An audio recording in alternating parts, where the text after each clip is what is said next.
Yes, the remarkable difference there is natural sounds lack emotions.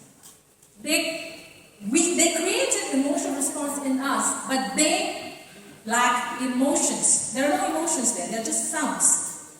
But human sounds and humans are too noisy. You agree? Yes, humans are very noisy beings on this planet. They can create all kinds of sounds.